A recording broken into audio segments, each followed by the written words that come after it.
uyu munsi ushitse turi mu bihe bidasanzwe, ibihe vy'amageragezwa, ibihe vy'umubabaro, kuko tuwuhimbaje turi mu kigandaro c'umuvyeyi wacu nyene icubahiro Petero Nkurunziza,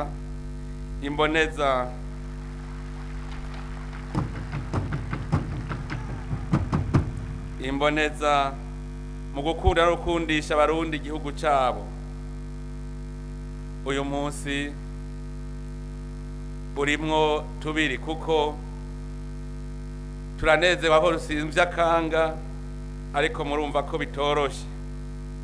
Umutima wo uravyakira, ariko umubiri wo tuguma tugwana.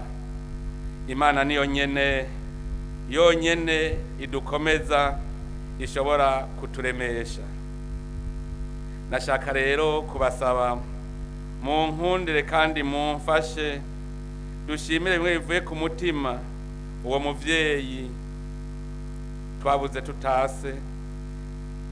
Yari intwari mu rugamba, umuhizi w'abahizi, umuvyeyi w'impuhwe n'ikigongwe, inararibonye, yari sogokuru. None rero mu vyubahiro vyanyu nagomba dufata akanya mu gacerere tubanze tumwibuke.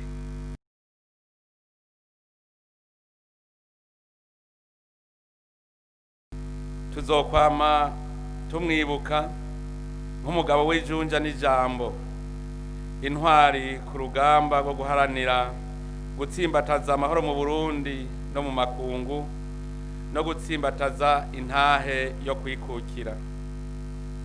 Adusigiye Uburundi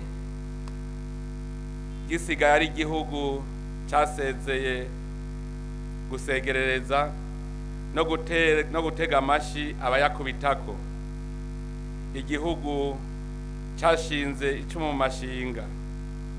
Iteka yateye Uburundi tworirata bukatwirirako, bukongera bukadukerako.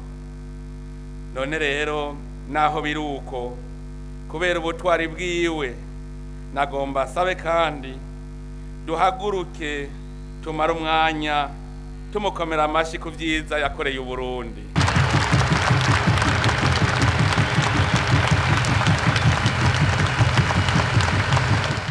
Uburundi yabutoranya ari umusaka, bwari burimwo Abarundi buzuye urwanko n'inzigo,